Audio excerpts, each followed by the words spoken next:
আসসালামু আলাইকুম সুপ্রিয় অষ্টম শ্রেণীর প্রিয় শিক্ষার্থী বন্ধুরা, আশা করি তোমরা সকলেই ভালো আছো। আজকের এই ভিডিওতে তোমাদের আসন্ন ফাইনাল পরীক্ষা ও বৃত্তি পরীক্ষার প্রস্তুতির জন্য ক্লাসটি খুবই গুরুত্বপূর্ণ। কথা না বাড়িয়ে আমরা শুরু করতে যাচ্ছি। প্যাটার্ন অর্থ হচ্ছে নকশা করা, অর্থাৎ সাজিয়ে গুছিয়ে সুন্দর করে রাখা, এলোমেলো জিনিসটিকে সাজিয়ে রাখা, নকশা স্বরূপ রাখা, সেটাই হচ্ছে প্যাটার্ন। এই প্যাটার্ন শব্দটির সাথে আমরা আমাদের বৈচিত্র্যময় এই পৃথিবী ও পরিবেশের সাথে সম্পর্কিত। তোমার গায়ে দেওয়া যে পোশাকটি রয়েছে, বর্তমানে যে ড্রেসটি রয়েছে, যেই অঙ্কিত ফুল রয়েছে কিংবা নানা নকশা রয়েছে, সেটাই হচ্ছে প্যাটার্ন হচ্ছে মূলত ছোট থেকে বড় সাজিয়ে গুছিয়ে সুন্দর করে রাখা, সেটাকে বলা হয় প্যাটার্ন। পাঁচের গুণিতক তোমরা জানো যে পাঁচের গুণিতক অর্থাৎ শূন্য অথবা কোনো অঙ্কের একক স্থানের অঙ্ক যদি শূন্য অথবা 5 থাকে তাহলে সেটি হচ্ছে পাঁচের গুণিতক। অর্থাৎ 5 গুণের নাম তো তুমি যদি পড়ো, 5 একে 5, 5 দুগুণে 10, 3 5 15, 4 5 20, অর্থাৎ একবার শূন্য একবার 5, একবার শূন্য একবার 5, এইভাবে যে 5-এর গুণিতকটা যাচ্ছে এটি একটা প্যাটার্ন। আসলে বুঝতে পেরেছ? এই ক্লাসে আমরা সেই প্যাটার্ন সম্পর্কে গুরুত্বপূর্ণ একটি বিষয়, প্যাটার্নের সমস্ত ধারণাগুলো আমরা জানব। অঙ্কের সংখ্যাভিত্তিক যে ধারণা, যেই সংখ্যা দিয়ে অঙ্ক দিয়ে যেই পরিস্থিতি একটা নিয়ম বিধি মেনে চলে একটির পর একটি, সেটি হচ্ছে প্যাটার্ন। যেরকম ধরো 2 4, সরি তোমরা তো বাংলা, 2 2 4 6 8, 2 4 6 8 10 12 ডট ডট ডট আরও গেল। এই যে প্রত্যেকটি পথ, এটি কিন্তু এক একটা পথ, এটি কিন্তু এক একটাকে পথ বলা হয়। এই যে প্রতিটি পথ একটি নিয়ম ভেদে সামনের দিকে এগিয়ে যাচ্ছে, এটি একটা প্যাটার্ন। যেমন দেখো 2, এখানে পার্থক্য 2, এখানে পার্থক্য 2, এখানে পার্থক্য 2, এখানে পার্থক্য 2, অর্থাৎ প্রত্যেকটি পথ দুই পার্থক্য বজায় রেখে তারা এগিয়ে চলছে, সেজন্য এইটাকে বলা হয় প্যাটার্ন। এবং খেয়াল করো 0 1 1 2 3 5 8 13, এই যে একটা সংখ্যা এইভাবে চলমান অবস্থায় রয়েছে, এইটাও কিন্তু কোনো একটি নিয়ম মেনে চলছে। যেহেতু এটা একটা নিয়মের মধ্যে সীমাবদ্ধ নিয়ম মেনে চলছে, তাই এটা একটা প্যাটার্ন।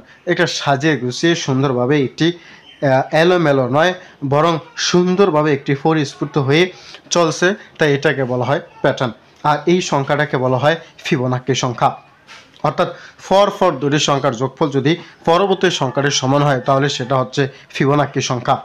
যদি তোমাদের পরীক্ষা আসে ফিবোনাক্কি সংখ্যা কি অথবা ফিবোনাক্কি সংখ্যা কাকে বলে, তাহলে তোমরা লিখবা ফর দুটি সংখ্যার সমষ্টিকে, ফর দুটি সংখ্যার সমষ্টি পরবর্তী সংখ্যার সমান হলে তাকে ফিবোনাক্কি সংখ্যা বলে, অথবা ফর দুইটি পদের সমষ্টি পরবর্তী পদের সমান হলে তাকে ফিবোনাক্কি সংখ্যা বলে।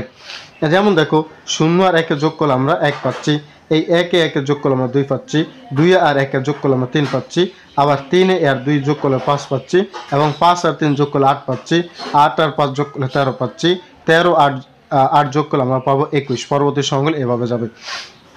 তাহলে এই যে দুটি পদের সমষ্টি পরবর্তী পদের সমান, তাই এটা হচ্ছে ফিবোনাক্কি সংখ্যা। আসলে বুঝতে পেরেছ? তাহলে এই হচ্ছে তোমাদের প্যাটার্ন এর যেই ধারাবাহিক আলোচনা, সেটা। তাহলে প্যাটার্নটা আমরা আশা করি বুঝতে পেরেছ।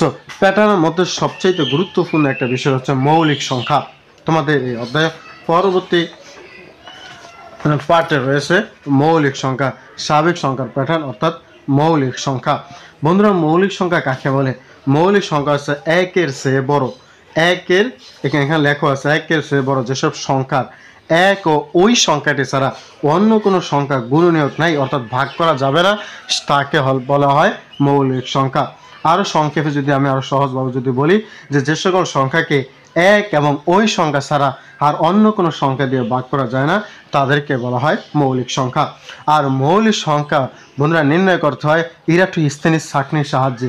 এখানে সেই কথা তোমার উল্লেখ রয়েছে যে ইরাটোস্থেনিস ছাঁকনির সাহায্যে সহজে মৌলিক সংখ্যা নির্ণয় করা যায়। তোমাদের প্রশ্ন থাকতে পারে যে কোন ছাঁকনির সাহায্যে মৌলিক সংখ্যা সহজে নির্ণয় করা যায়, তাহলে তোমরা পড়বা ইরাটোস্থেনিসের যে ইংরেজি বানান সেটা তোমরা দেখে নিবা, পরীক্ষায় আসতে পারে। তো ইরাটোস্থেনিস ছাঁকনির সাহায্যে মৌলিক সংখ্যা সহজে নির্ণয় করা যায়। এইবার আসো, এখানে যে একটি চার্ট দিয়েছে, এই চার্টটিকে আমরা একটু সুন্দর করে সহজে আলোচনা করি। চার্টটি আমি আগে লিখে নেই। তো বন্ধুরা, ভিডিওটি স্কিপ করে আমি মৌলিক সংখ্যাগুলো লিখে ফেলেছি। খেয়াল করো, 1 থেকে 10 পর্যন্ত মৌলিক সংখ্যা হচ্ছে 4টা, 2, 3, 5, 7। 11 থেকে 20 পর্যন্ত মৌলিক সংখ্যা হচ্ছে 4টি, 11, 13, 17, 19। 31 থেকে 40 পর্যন্ত মৌলিক সংখ্যা হচ্ছে 2টি, 23, 29। 41 থেকে 50 পর্যন্ত মৌলিক সংখ্যা হচ্ছে 2টি, 31, 37। 51 থেকে 60 পর্যন্ত মৌলিক সংখ্যা হচ্ছে 3টি, 41, 43, 47। 61 থেকে 70 পর্যন্ত মৌলিক সংখ্যা হচ্ছে 2টি, 53 ও 59। 71 থেকে 80 পর্যন্ত মৌলিক সংখ্যা 3টি, 71, 73, 79। 81 থেকে 90 পর্যন্ত মৌলিক সংখ্যা 2টি, 83 ও 89। 91 থেকে 100 পর্যন্ত মৌলিক সংখ্যা হচ্ছে 1টি, 97। এই 1 থেকে 100 পর্যন্ত মৌলিক সংখ্যা হচ্ছে 25টি। মৌলিক সংখ্যাকে সহজে মনে রাখার রুলস হচ্ছে 44, 22, 322, 321, 10টি ডিজিট, যেখানে খুব সহজে আমি এখানে উল্লেখিত করেছি বিস্তারিতভাবে। তো এখানে এই 4 মানে 1 থেকে 10 পর্যন্ত 4টা, 11 থেকে 20 পর্যন্ত 4টা, এবং 21 থেকে 30 পর্যন্ত 2টি, 31 থেকে 40 পর্যন্ত 2টি, 51 থেকে 50 পর্যন্ত 3টি। এইভাবে এখানে মৌলিক সংখ্যাগুলো সংক্ষেপে সাজানো রয়েছে। বন্ধুরা, তোমাদের পরীক্ষায় এই 1 থেকে 100 পর্যন্ত মৌলিক সংখ্যার বাহিরে আর কোনো প্রশ্ন তোমাদের আসবে না। এখন প্রশ্ন হতে পারে, এই মৌলিক সংখ্যা থেকে সবচেয়ে ছোট মৌলিক সংখ্যা কত? তাহলে সবচেয়ে ছোট মৌলিক সংখ্যা আমরা পাইছি 2, এবং এই 2 একমাত্র মৌলিক সংখ্যা যেটা জোড় সংখ্যা। তাহলে এই পৃথিবীর মধ্যে যত মৌলিক সংখ্যা রয়েছে সমস্ত মৌলিক সংখ্যার মধ্যে 2 একমাত্র মৌলিক সংখ্যা যেটা জোড় এবং সবচেয়ে ছোট মৌলিক সংখ্যা। এখন প্রশ্ন আসা যাক, এখন প্রশ্নগুলি কীভাবে আসবে। এরকম হতে পারে যে 1 থেকে 30 পর্যন্ত মৌলিক সংখ্যা কয়টি, 15 থেকে 40 পর্যন্ত মৌলিক সংখ্যা কয়টি, 30 থেকে 50 পর্যন্ত মৌলিক সংখ্যা কয়টি, 71 থেকে 100 পর্যন্ত মৌলিক সংখ্যা কয়টি, এইরকম প্রশ্ন থাকতে পারে। তাহলে তোমরা এই প্রশ্নগুলো, সব প্রশ্নের সমাধানগুলো এই চার্টের মধ্যে তোমাদেরকে উল্লেখ করা দেওয়া হয়েছে। এখন প্রশ্ন, মৌলিক সংখ্যা আরও কীভাবে সহজে আমরা চিনব তার আলোচনা ধাপ বাই ধাপ আমি আলোচনা করব, যাতে তোমরা যাতে তোমাদের বৃত্তি পরীক্ষার চূড়ান্ত ফলাফল অর্জন করতে পারো, তাই প্রত্যাশা। এখন খেয়াল করো, তোমাদেরকে আমি আলোচনা করার জন্য বলতেছি, কোনো সংখ্যার সমষ্টিকে লিখে রাখো। আমি যে কথাগুলো বলবো লিখে রাখো। জোড় সংখ্যা 2 ছাড়া জোড় সংখ্যা কখনোই মৌলিক সংখ্যা নয়। জোড় সংখ্যা, যত জোড় সংখ্যা আছে 2 ছাড়া কোনো জোড় সংখ্যাই মৌলিক সংখ্যা নয়, 1 নম্বর কথা। 2 নম্বর কথা লিখে রাখো, কোনো সংখ্যার অঙ্কগুলোর সমষ্টিকে যদি 3 দ্বারা ভাগ করা যায় তাহলে সেটাও কখনো মৌলিক সংখ্যা হবে না। উদাহরণস্বরূপ আমি তোমাদেরকে ছোট্ট একটা অঙ্ক দিয়ে দেখাই, যেমন 63, 3 আর 6, 2টি অঙ্ক রয়েছে। 2টি অঙ্ক আমরা যদি যোগ করি, 3 আর 6 কত হয়? 9।